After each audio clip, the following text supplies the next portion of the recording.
السلام علیکم دوستو، بہنوں، بھائیوں اور بزرگوں،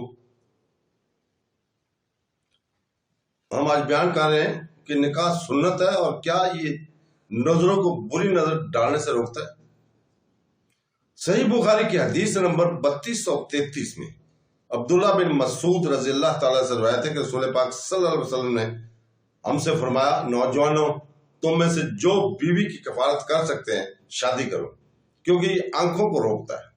بری نظر ڈالنے سے اور بے حیائی سے بچاتا ہے، لیکن جو اس کی استطاعت نہ رکھتا ہو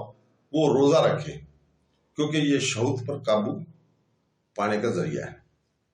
اور صحیح بخاری کی حدیث نمبر 3236 میں حضرت انس رضی اللہ تعالیٰ عنہ سے روایت ہے کہ رسول پاک صلی اللہ علیہ وسلم کے بعض صحابہ کرام رضی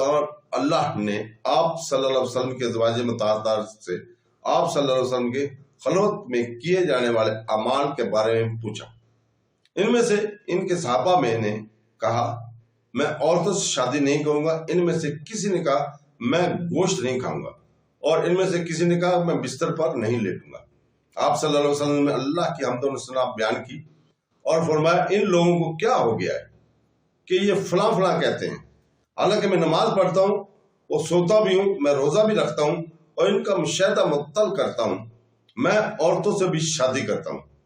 اور جو میری سنت سے رد گردانی کرے اس کا مجھ سے کوئی تعلق نہیں۔ صحیح بخاری حدیث نمبر 3239 میں ابی وقاص رضی اللہ تعالیٰ عنہ سے مروی سے ہے کہ عثمان غنی رضی اللہ تعالیٰ نے مظلوم نے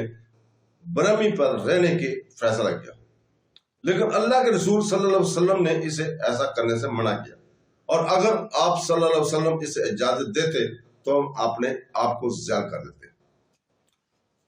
اگر کوئی شخص کسی عورت کو دیکھے اور اس کا دل متاثر ہو تو اسے چاہیے کہ اپنی بیوی کے پاس آئے اور اس سے ہم بستری کرے۔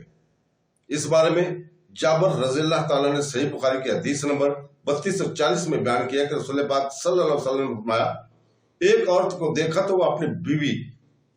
حضرت زینب کے پاس آئے جو چمڑے کا ٹکڑا بنا رہی تھی۔ پھر آپ صلی اللہ علیہ وسلم اپنے ساتھیوں کے پاس گئے اور ان سے کہا، عورت شیطان کی شکل میں آگے بڑھتی ہے اور پیچھے ہٹ جاتی ہے، لہذا جب تم میں سے کوئی عورت کو دیکھے تو اپنی بیوی کے پاس آئے، کیونکہ اس سے وہ اپنے دل میں جو کچھ محسوس کرتا ہے اسے دور کر دیتا ہے۔ اور صحیح بخاری کی حدیث ہے 3241 میں جابر بن مروی سے بیان ہے کہ عبداللہ رضی اللہ تعالیٰ نے کہا کہ رسول پاک صلی اللہ علیہ وسلم نے ایک عورت کو دیکھا اور باقی حدیث بیان کی گئی، لیکن اس اثنا کے ساتھ کہ اس نے کہا کہ میں اپنی بیوی زینب کے پاس آیا جو چمڑے کا ایک ٹکڑا بنا رہی تھی، اور اس نے اس کا کوئی ذکر نہیں ہے، وہ شیطان کی شکل اختیار کر لیتی ہے، یہ اس میں شامل نہیں ہے۔ تو دوستو، اللہ تعالیٰ ہمیں قرآن اور اس کی تفسیر پڑھنے اور اس کے اوپر عمل کرنے کی توفیق عطا فرمائے۔ آمین ثم آمین۔ اللہ حافظ۔